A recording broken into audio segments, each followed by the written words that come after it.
Ouais, salut les bergers et bienvenue dans cette nouvelle vidéo. Ça fait déjà un bon moment que je n'en avais pas fait et franchement ça commençait à me manquer. Bon, je vais pas vous le cacher, mais la véritable raison de mon absence c'est que en ce moment je suis en train de travailler sur un long projet de court-métrage. Donc... Que voulez-vous, il ne peut pas être partout. Mais passons. Rien de mieux pour célébrer mon retour que de parler gaming. Oui, toujours et encore. Dans cette vidéo, je vais vous parler d'un jeu d'horreur qui, malgré les apparences, a bien réussi à faire parler de lui depuis ces 11 dernières années. Un jeu qui me tient également très à cœur. J'ai nommé Dead Space.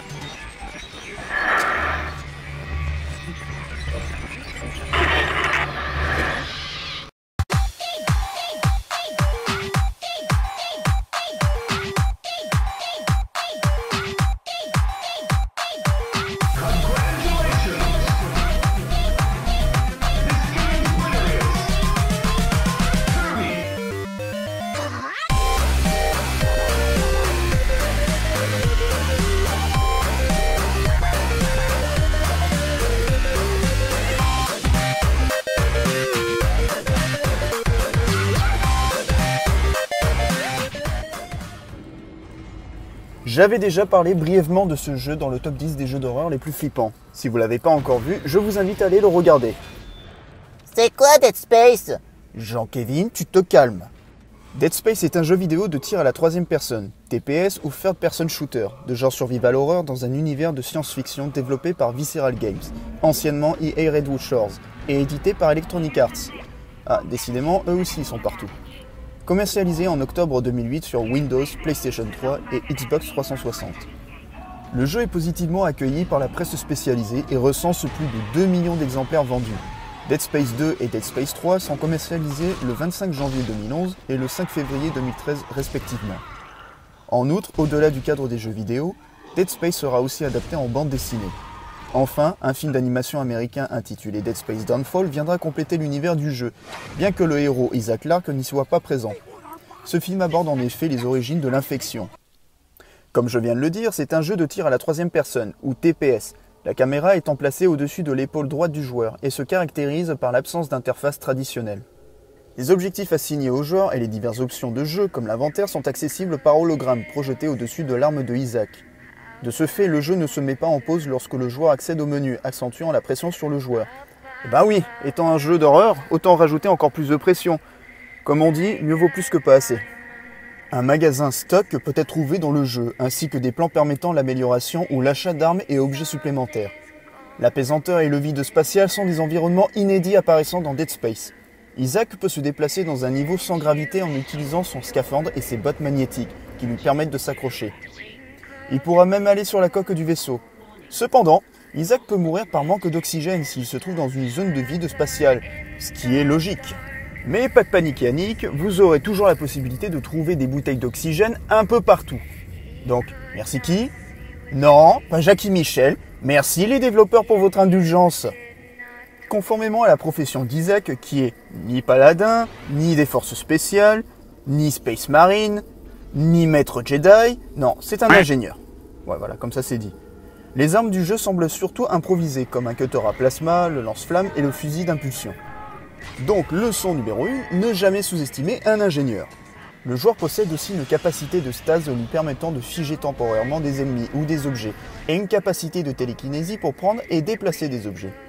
Des journaux audio et vidéo peuvent être trouvés partout dans le jeu, ce qui fournit des bribes d'informations sur l'histoire. Le combat dans Dead Space se complique du fait que les nécromorphes ne meurent pas simplement lorsque le joueur leur tire dessus. En fait, quand ils sont blessés, les nécromorphes peuvent adopter de nouvelles positions et tactiques de combat. Pour défaire le nécromorphe, Isaac doit utiliser le démembrement stratégique, la séparation méthodique de membres du nécromorphe. Le producteur exécutif de Dead Space, Glenn Schofield, déclare que le thème principal de Dead Space est le démembrement, et les prévisualisations du jeu montraient déjà le caractère sanglant. Le joueur peut aussi améliorer ses armes et équipements à l'aide de points de force, utilisables sur des stations d'amélioration situées dans le vaisseau. Plus tard dans le jeu, les nécromorphes deviennent plus forts et il apparaît que dans quelques secteurs, les nécromorphes ont commencé à créer une ruche semblable au film Alien. Avec l'évolution des ennemis, le jeu devient beaucoup plus difficile. Certains deviennent plus forts pendant que d'autres deviennent plus rapides et plus puissants. Et oui, toujours plus dur. Excusez-moi, j'ai un appel. Oui. Oui. Ah. D'accord. D'accord, ok.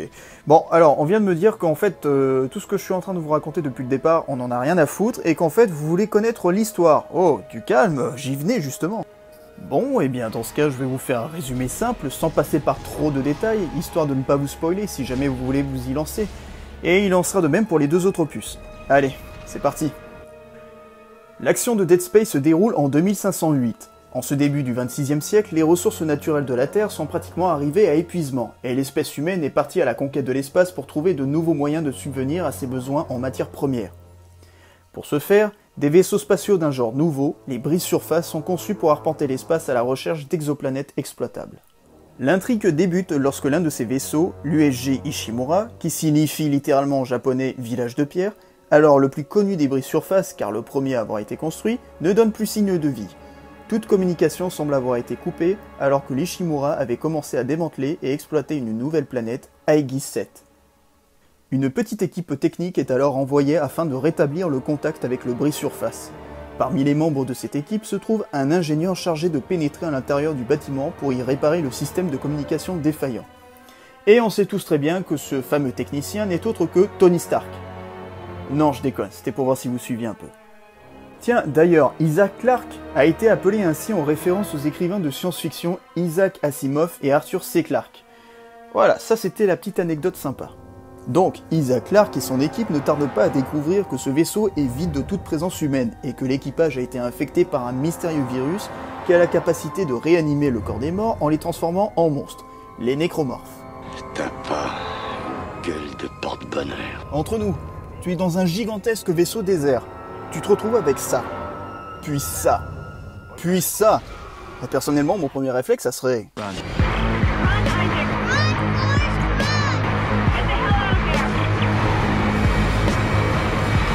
Bah non, moi je l'inviterai à prendre le thé. C'est pas parce qu'il est moche qu'il veut forcément votre mort, faut arrêter avec les amalgames. Je suis sûr qu'il veut un câlin en fait. C'est un être incompris. Ah, vous voyez, comme je vous l'ai dit, il voulait juste un câlin. Se retrouvant isolé des autres membres de l'équipe, Clarke va devoir se débrouiller pour survivre et trouver une solution pour fuir l'Ishimura. Et maintenant, on passe à Dead Space 2. Donc Dead Space 2 met en scène Isaac Clarke, le héros du premier opus, 3 ans après qu'il se soit échappé de l'USG Ishimura. Isaac doit cette fois survivre sur la gigantesque station spatiale appelée la Méduse, également dévastée par les nécromorphes. Alors que dans Dead Space, le héros découvrait l'ampleur des dégâts, cette fois il est présent dès les origines de l'invasion. On notera tout de même que l'invasion est si fulgurante qu'il ne croise plus grand monde dès le chapitre 3. En plus d'être une suite directe à Dead Space, sortie sur les mêmes plateformes en 2008, le jeu apporte un mode multijoueur en ligne où l'on intègre soit un groupe d'humains, soit un groupe de nécromorphes. L'édition limitée de Dead Space 2 est sortie exclusivement sur PS3, et inclut Dead Space Extraction, jeu à l'origine sorti sur Nintendo Wii muni de graphismes HD, et jouable sur PlayStation Move et à la manette DualShock 3. Comme dans le premier épisode, il n'y a pas de HUD, ou affichage tête haute, la barre de vie étant représentée par un tube vers le long de l'épine dorsale. Ce tube se vide lorsqu'on subit des dégâts, et peut être rechargé par des kits de soins. Dans ce nouvel opus, les décors sont plus variés, de nouvelles armes apparaissent et de nouvelles énigmes, et l'angoisse sont au rendez-vous.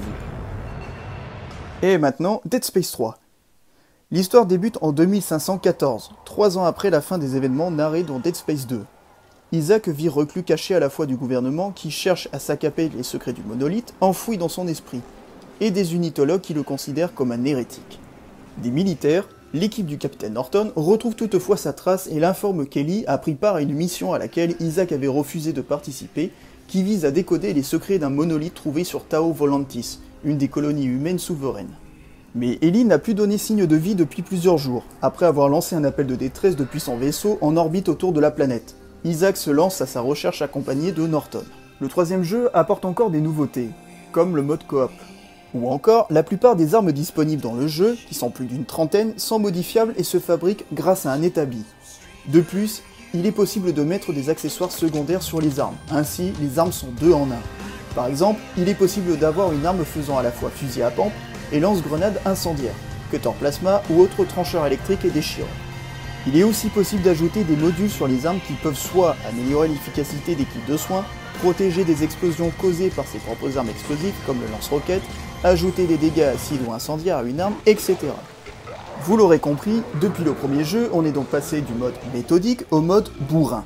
Toutes les armes sont fabriquées intégralement à l'exception du lance-sonde, une des armes les plus puissantes du jeu. Ha! Pour les vrais connaisseurs, non, on sait tous très bien que l'arme la plus puissante du jeu, c'est le gant.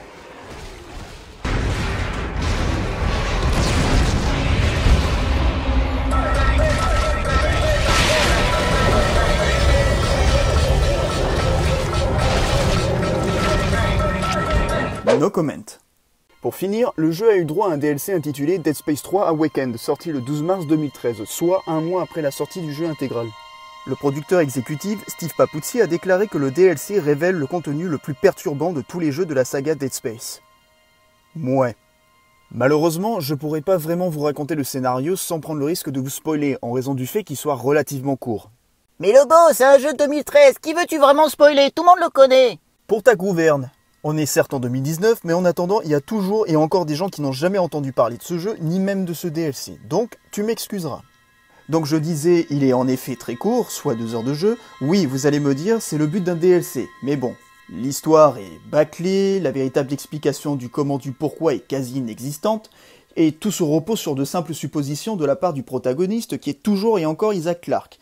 Et surtout, l'histoire, elle est what the fuck? Non mais franchement, je soupçonne le créateur d'Oblivion à avoir participé à l'écriture du scénario. Donc en conclusion, il est nul. Maintenant que j'ai parlé des 3 jeux et fait un petit résumé pour chacun, il est temps que je vous donne mon avis personnel. Alors déjà pour commencer, si vous me posez la question lequel des 3 jeux j'ai préféré, je vous répondrai sans hésiter, le premier. Pourquoi? Eh bien tout simplement parce qu'on sent beaucoup plus l'atmosphère oppressante digne d'un film d'horreur. D'ailleurs, il faut tenir en compte que les programmeurs ont dû visualiser pas mal de films d'horreur pour s'en inspirer. Le fait de marcher dans de longs couloirs étroits dans un immense vaisseau spatial crée un effet de claustrophobie. Et surtout, on ne sait ni où ni quand ça va sortir. Et c'est ça qui est bon. C'est cet effet d'insécurité absolue qui fait qu'on soit constamment sur nos gardes. Et il y a la musique qui joue vachement dessus.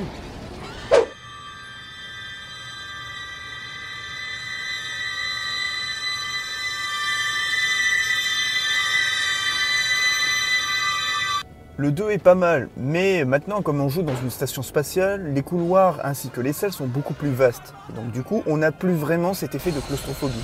L'action commence à montrer le bout de son nez, mais l'horreur y est toujours présent. Quant au troisième, là on est vraiment passé de l'ingénieur survivaliste à actionman alpiniste. En effet, même si on retrouve encore une fois l'idée de marcher dans de longs couloirs étroits dans des vaisseaux gigantesques, les 3/4 du temps du jeu se déroulent sur une planète glaciale. Non mais sérieusement, l'ambiance du premier n'est pratiquement plus là, et ça pète de partout. Même Michael Bay en y jouant aurait une crise d'épilepsie. Dis donc, Lobo, tu critiques vachement, mais tu sais que c'est bien d'avoir un peu de changement de temps en temps, parce que sinon on se finit par se lasser à la fin. Tu marques un point, Jean-Kevin, mais il faut pas que ça soit non plus un changement trop radical, surtout venant d'un premier jeu d'une série de 3 qui a fait un véritable carton. Après, je dois avouer que Dead Space 2 et 3 ont été bien reçus par la presse du jeu vidéo. Quoique, ils ont quand même été évalués comme étant légèrement moins bons que le premier.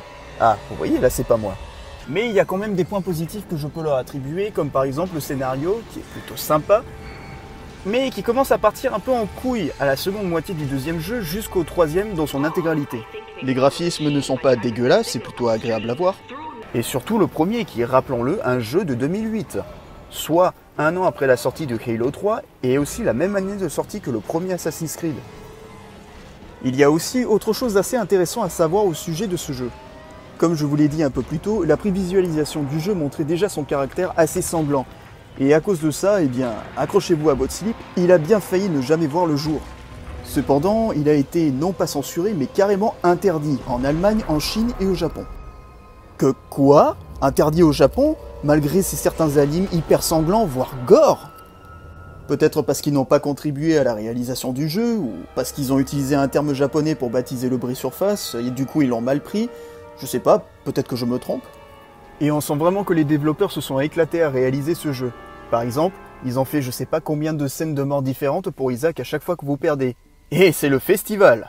Attention, scène gore. Âme sensible s'abstenir.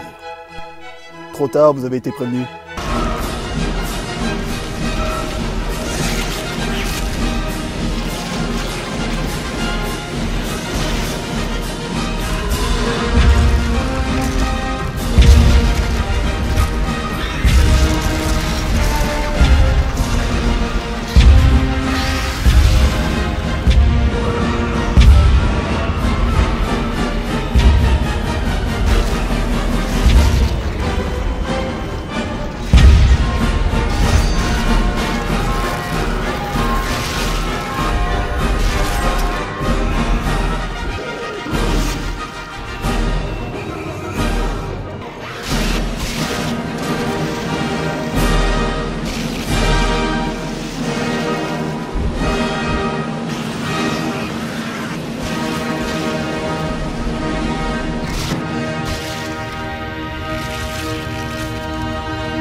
Rien à voir avec Mortal Kombat, mais tout de même.